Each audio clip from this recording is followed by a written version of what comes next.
Magandang araw mga idol, mga master. Itong e-bike ko, ayan, bali ang range na lang nito ay 60 kilometers. Ang battery niyan ay ito, dito sa likod. Ayan, ito ang battery niya. Ayan, inabot yan ng baha, nalubog yan sa baha, pero okay pa rin. Ayan, 60 volts, 22 Ah. Ayan, ang range niya ay 60 kilometers. Kaso yun, nabibitin ako, kaya gagawa ako ng panibagong battery pack. Ngayon lalagay ko dito sa ilalim. Yan, yan, magulo pa, ayusin ko yun. Lalagyan ko dito ng transfer switch para pag nalubat yun, ita-transfer ko dun sa isang battery pack.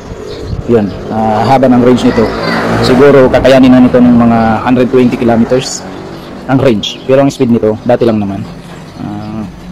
Yan, susunod ko yan kasi inabot nga ng baha, nasira yung display, kaya ayusin natin yan.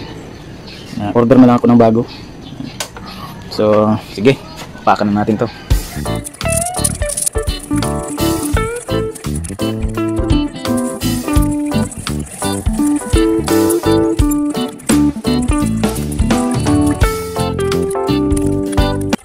Ayan, andito na tayo sa ating tool room. Okay, bubuuhin na natin tong battery pack na to.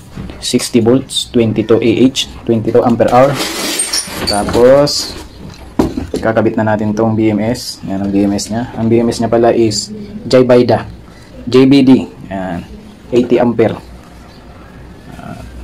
Yan, 21S, 80 ampere. Pero pwede din ito sa 20S. Pag nabuo ko, nakita niya kung paano ko ginawa. Ayan, may naputol na ako dito. Itong gagawin kong bus bar kasi kung bibili pa ako ng bus bar, mahal. Ayan, ayan, dadagdagan ko na lang nito. Puputulin ko yung iba. Tapos ito, lalagyan ko ng mga terminal lugs. Okay, para mabuo na natin.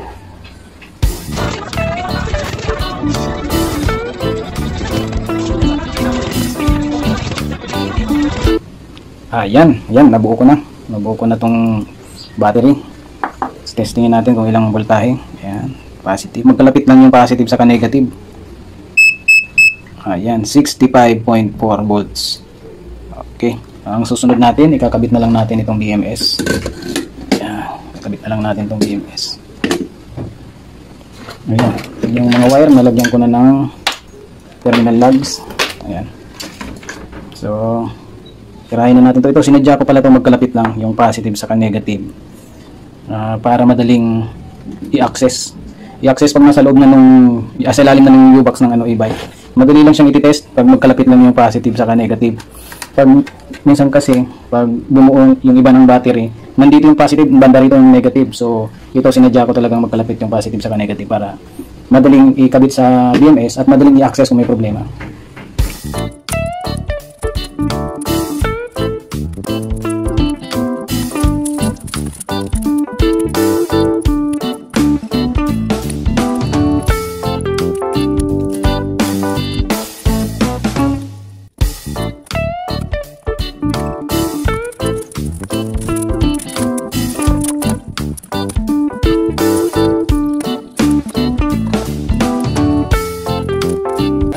Okay, ito na guys. Ayan, bali yung bagong battery pack na ginawa ko, ilagay ko dito sa ilalim. Ayan, ayan siya. Ayan, saktong sakto. Tapos tulad ng sinabi ko, nilagyan ko siya ng ATS, automatic transfer switch, pero hindi ito naka-automatic, naka-manual lang ito. Lagay ko sa manual para halimbawa nalubat ito, itong bago kong gawa, i-transfer ko lang ng ganyan, lilipat na naman yung power niya. Kukuha siya ng power dito sa likod kasi may isa pang battery pack dito. Ayan, so malayo-layo na ang magiging range nito. Ayan, siguro ako pa lang ang meron dito sa hindi ko alam, sa Naga City o baka sa Kamsur na may ganito, na may transfer switch yung e-bike para malayong range kasi dalawang battery pack. Ayan, parehas lithium. Ito 60 kilometers plus yon 60 kilometers. Pero sa katotohanan hindi naman talaga nasasagad na 60 kasi malalaman mo pag siguro mga 50 kilometers na mahina na yung mahina na yung takbo ng e-bike mo. So ayan, so yung BMS ng bagong battery pack ay nakakonect through Bluetooth. Ayan, makikita mo yung SOC nya o yung state of charge, nasa 100%. Tapos pwede mo rin i-on yung balance para balance yung mga cell. Tapos ito makikita mo yung kung ilang volts, makikita mo yung pinakamataas na voltage ng cell. Makikita mo rin yung pinakamababa, tapos yung average. Ayan. Pati yung temperature makikita mo. Tapos ang maganda dito, bawat cell makikita mo yung voltage nila.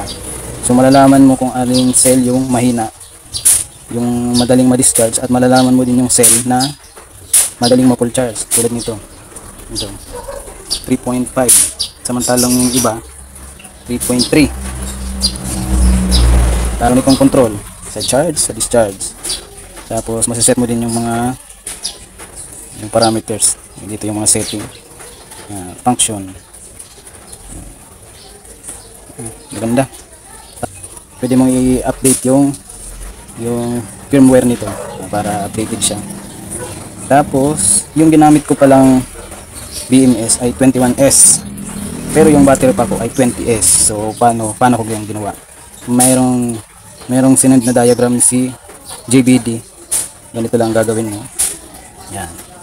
Kung makikita nyo, naging 20S siya. Kasi yung wire number 19 at saka wire number 18, pinagsama siya doon sa number 18 na cell. So yun, pag pinagsama mo yung 19 at saka 18 na wire, doon ilalagay mo sa 18 na cell, yan, 20S na siya. Automatic din siyang madidetect ng BMS. So okay, abang-abang na lang. So, ang sunod natin is range test siguro. Range test nito, tingnan natin kung talaga bang malayo nang mararating itong iba. Okay, thank you.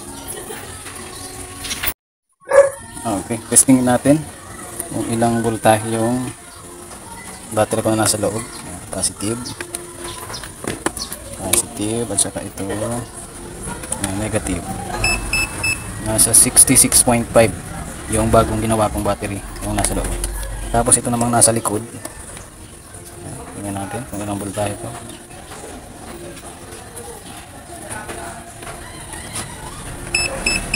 Yan, 66 volts yung nasa likod na battery. Yan. Ito lang tatandaan nyo, kung saan nakatutok yung arrow, doon siya kumukuha. Halimbawa dito, nakatutok yung arrow dito sa parte ng back. So yung sa hulihan na battery ang ginagamit niya. Ngayon, kung gusto kong gamitin yung nasa loob ng bagong gawa kong battery pack, ililipat ko lang siya ng ganito.